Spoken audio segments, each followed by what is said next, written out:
نعمان بن بشیر رضی اللہ تعالی عنہ قال قال رسول اللہ صلی اللہ علیہ وسلم، حضرت نعمان بن بشیر رضی اللہ تعالی عنہ سے روایت ہے،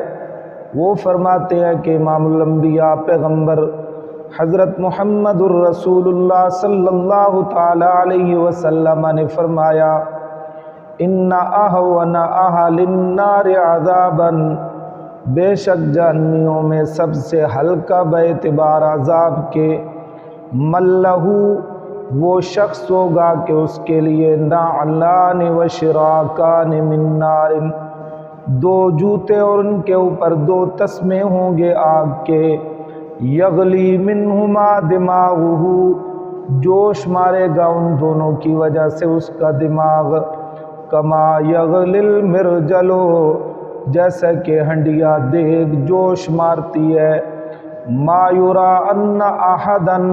نہیں وہ خیال کرے گا کہ بے شک کوئی ایک، اشد منہ، زیادہ سخت اس سے، عذاباً باعتبار عذاب کے، وَإِنَّهُ، حالانکہ بے شک وہ آدمی، لَأَهْوَنُهُمْ، البتہ ان میں سب سے ہلکا ہوگا، عذاباً باعتبار عذاب کے، او کما قال النبی صلی اللہ علیہ وسلم، متفق علیہ، اعاذنا اللہ من نار جہنم۔